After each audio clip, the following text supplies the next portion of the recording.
Welcome to Chillin' 101. We hope this video helps. You start by preparing the environment. Make sure you're signed into an administrator account and that you've created a restore point in case something goes wrong. Once done, open Start, type Device Manager, and press Enter to load the list of hardware. Make sure to enable View then show hidden devices so you see ghosted entries. This reveals drivers Windows hides. From here, focus on categories with drivers you suspect are outdated, like network, display, or sound. You now identify the targeted driver. Select the device, right-click and open Properties to view driver date and provider. If the date looks old or the provider is generic, compare it against the manufacturer's published version to confirm. Once you've confirmed, right-click the device and choose Uninstall Device.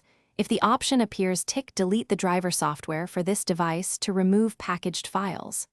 After uninstall, reboot to let Windows clear the driver from memory and registry entries.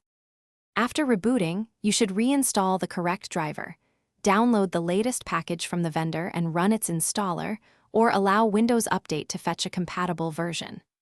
If the new driver causes issues, return to Device Manager, open Properties, and use Rollback driver to revert.